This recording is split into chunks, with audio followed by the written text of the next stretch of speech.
Méditons avec le pasteur Ertis. C'est un plaisir de vous retrouver en ce moment pour ce temps combien important de méditation. Nous sommes samedi, le 28 novembre 2020. Nous méditons selon le programme de la Ligue pour la lecture de la Bible et nous utilisons son lecteur de la Bible 2020 qui a prévu pour ce jour Jérémie 48, du 25e au 47e verset, c'est-à-dire jusqu'à la fin de ce chapitre.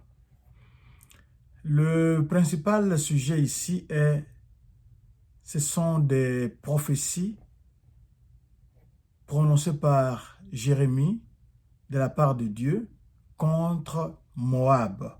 Moab, c'est un des voisins d'Israël. Pour approfondir cette méditation, le lecteur nous propose ces questions. Est-ce que ce passage m'apprend quelque chose sur Dieu le Père, Dieu le Fils et Dieu le Saint-Esprit? Y a-t-il un exemple à suivre ou à ne pas suivre? Quel verset m'interpelle le plus? Vous pourrez utiliser ce verset pour le partager avec d'autres personnes. La dernière question, c'est pour ma prière. Y a-t-il quelque chose que Dieu me montre dont j'ai à me repentir, auquel croire et obéir, pour lequel le remercier et le louer, et enfin pour lequel lui formuler ma demande? Ce sont ici des orientations de prière après la méditation. Vous pouvez retrouver cette méditation en nous visitant sur notre site internet www.églisedoxadeo.com. Nous sommes aussi sur Facebook. Vous pouvez liker la page. Nous sommes sur Doxadeo Lubumbashi. Doxadeo Lushi. Lushi, c'est L-S-H-I. Sur Twitter et YouTube, cette méditation aussi sera disponible. Il suffit de taper ou d'aller à Doxadeo Lubumbashi. Nous allons prier. Père Tout-Puissant, toi qui n'es pas seulement le Dieu d'Israël, mais tu es le Dieu du monde entier, tu te permets de leur parler, tu te permets de leur adresser la parole et tu te permets d'agir contre eux. Laisse que ta volonté soit faite sur la terre comme elle est faite aux cieux. Ta volonté est que toute l'humanité puisse t'appartenir, toute l'humanité puisse te revenir ou revenir à toi. C'est pour cela que tu les préviens en leur envoyant tes serviteurs avec des paroles que toi seul te réserves le droit d'exécuter. Bénis ce temps, Seigneur. Dispose nos cœurs, dispose nos esprits, dispose nos âmes, dispose aussi nos corps à t'écouter. Au nom de Jésus-Christ. Amen. Shalom, bien-aimés, que Dieu vous bénisse. Que la grâce de notre Seigneur Jésus-Christ, l'amour de Dieu le Père et la communion du Saint-Esprit soient avec vous tous. Nous allons lire le verset 26 et 27. Enivrez-les, car il s'est élevé contre l'Éternel. Que Moab se roule dans son vomissement et qu'il devienne aussi un objet des railleries. Verset 27. Israël, n'a-t-il pas été pour toi un objet de raillerie? Avait-il donc été surpris par les voleurs pour que tu ne parles de lui qu'en secouant la tête? Ça, c'est une parole forte. Ici, nous avons lu une bonne partie du livre de Jérémie dans les méditations passées et nous venons de terminer le Lamentation de Jérémie où nous avons vu que Dieu va aussi sévir contre Moab. Moab s'était réjoui quand les malheurs étaient tombés sur Israël. Israël avait abandonné son Dieu, Dieu l'avait châtié, et pendant ce temps-là, Moab se réjouissait, Moab se frottait les mains, Moab était très content. Maintenant, le péché d'Israël a été expié. Dieu va maintenant se tourner vers Moab pour s'en occuper. Et avant d'y aller, Dieu le prévient par la bouche du prophète Jérémie. Moab s'était réjoui. Et pour ce fait-là, Dieu va le punir. Ce n'est pas uniquement pour cela. Il y a aussi une autre raison que nous allons évoquer tout à l'heure. Ici, il y a même un proverbe congolais qui dit que quand les malheurs frappent le pigeon, le perroquet ne peut pas se réjouir. Pourquoi?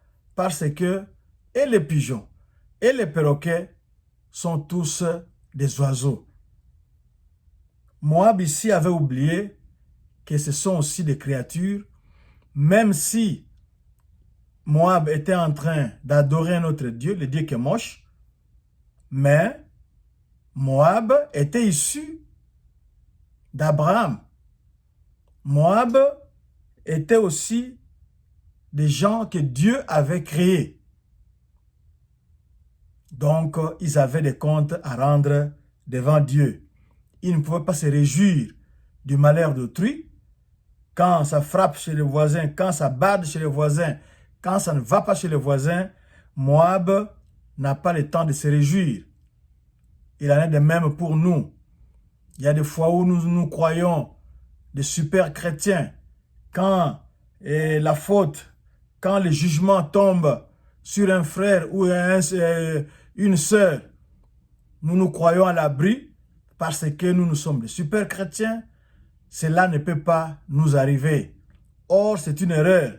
Nous sommes des créatures, nous bronchons d'une façon ou d'une autre, et demain aussi, ça peut être notre tour. C'est à nous maintenant d'être très souples, très vigilants, de ne pas acclamer, de ne pas nous réjouir quand les malheurs frappent chez un frère ou une sœur. Quand le jugement tombe sur un frère ou une sœur, au contraire, nous devons nous lamenter, nous devons prier pour ces bien-aimés, nous devons les soutenir dans la prière et non nous réjouir de la punition qui tombe sur eux. Au verset 29, nous lisons ceci. Nous connaissons l'orgueil du superbe Moab, sa hauteur, sa fierté, son arrogance et son cœur altier. Ça, c'est une autre raison. Nous vous avons donné la première raison, c'est parce que Moab s'était réjoui quand les malheurs avaient frappé à la porte d'Israël, quand le jugement de Dieu était tombé sur Israël, qui avait abandonné Dieu, qui avait fait la sourde oreille. Lorsque Dieu leur envoyait ses serviteurs, certains ont même perdu la vie dans Jérusalem. Et les cas les plus probants, les cas que nous pouvons citer, c'est celui de Jésus-Christ lui-même, qui était là, à Jérusalem, qui a été crucifié à Jérusalem. Nous connaissons aussi l'histoire de Jérémie, qu'on avait rejeté, qu'on avait même jeté dans la fosse, parce que Jérémie était venu de la part de Dieu annoncer au peuple que s'il ne se repentait pas, s'il n'abandonnait pas ses mauvaises voies, le jugement va tomber. Et Moab, on nous dit que c'était un peuple orgueilleux. L'orgueil du superbe Moab. Dieu résiste aux orgueilleux et il fait grâce aux humbles. Moab était très orgueilleux, il était fier, il était arrogant. Il ne tenait pas compte de qui était en face de lui. Il y a cette arrogance-là que Dieu condamnait et son cœur était altier. Il était très fier de lui-même. Il se sentait un super peuple. Et comme Dieu n'aime pas tout cela, Dieu va les frapper. Mais au lieu de les frapper directement à l'improviste, Dieu qui est lent à la colère, riche en miséricorde, Dieu prend son temps de les avertir. Moab est un peuple, d'après le verset 46, Moab est un peuple qui adore le Dieu Kemosh. Le Dieu Kemosh, c'est une divinité, un faux Dieu, un petit Dieu, un Dieu qu'on a fabriqué des mains humaines. C'est celui-là que les Moabites adoraient. C'est celui-là que les Moabites servaient.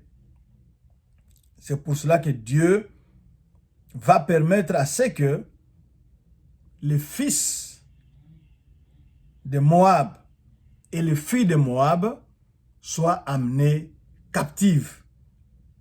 Qu'ils aillent aussi en captivité, comme cela avait été le cas d'Israël. Parce que Dieu n'aime pas l'idolâtrie. Dieu n'aime pas l'orgueil. Dieu n'aime pas qu'on se réjouisse du malheur d'autrui. Mais le chapitre se termine sur une bonne note, une note d'espoir. C'est le verset 47. Même si les fils et les filles de Moab iront en captivité, le verset 47 nous dit ceci, mais je ramènerai les captifs de Moab dans la suite des temps, dit l'Éternel, tel est le jugement sur Moab. Ils vont partir en captivité, mais à la fin des temps, Moab sera restauré. Parce que Moab aussi appartient à Dieu. C'est Dieu qui a créé les gens de Moab. C'est Dieu qui a créé le peuple de Moab. C'est Dieu qui vous a créé aussi. Même si vous ne tenez pas compte de lui aujourd'hui. Même si vous ne faites pas cas de lui aujourd'hui. Mais il est Dieu. Il restera Dieu. Il vous aime. Il vous recherche. Il vous envoie ses serviteurs. Tels que maintenant, pour vous avertir, pour vous ramener à lui. Si vous faites la sourde oreille, eh bien, il va frapper. Mais à la fin des temps, c'est un temps encore lointain, Dieu va ramener les captifs de Moab. Il y a un espoir ici, il y a la restauration. Dieu n'est pas fâché à jamais, mais Dieu sait calmer sa colère et restaurer. Car il y a un temps pour tout, un temps pour détruire, mais il y a aussi un temps pour construire. Dans la prophétie ici, c'était un temps pour détruire, mais à la fin, il y aura un temps de restauration. C'est ça la prophétie de Moab. Quel est votre cas? Est-ce que vous êtes idolâtre? Avez-vous abandonné Dieu? Est-ce que vous êtes orgueilleux? Sachez que Dieu résiste aux orgueilleux, mais il fait grâce aux humbles. Et ne vous réjouissez pas du malheur qui tombe chez d'autres personnes. Parce que demain, ça pourra être aussi votre tour. Nous allons prier. Seigneur, nous avons appris la leçon. Nous l'avons bien comprise. tu n'aimes pas l'idolâtrie, tu n'aimes surtout pas l'orgueil, tu résistes aux orgueilleux, et comme tous les humains sont issus de toi, tu ne veux pas que l'un d'eux se perde. C'est pour cela que tu lances cet appel solennel. Tu envoies tes serviteurs pour les ramener, pour les rechercher, pour les avertir. Yahweh, laisse que mon frère, ma soeur, qui aura entendu cette parole et qui serait en dehors de ta volonté, revienne sous ton giron pour ta gloire. Nous t'avons prié au nom de Jésus-Christ. Amen. www.églisedoxadeo.com, c'est notre site internet. C'est là que vous allez retrouver cette méditation. Nous sommes aussi sur Facebook en tapant Doxadeo Lushi. Sur Twitter et YouTube, c'est Doxadeo Lubumbashi. Que la grâce du Seigneur Jésus-Christ, l'amour de Dieu le Père et la communion du Saint-Esprit soient avec vous tous. Bon week-end et que Dieu vous bénisse.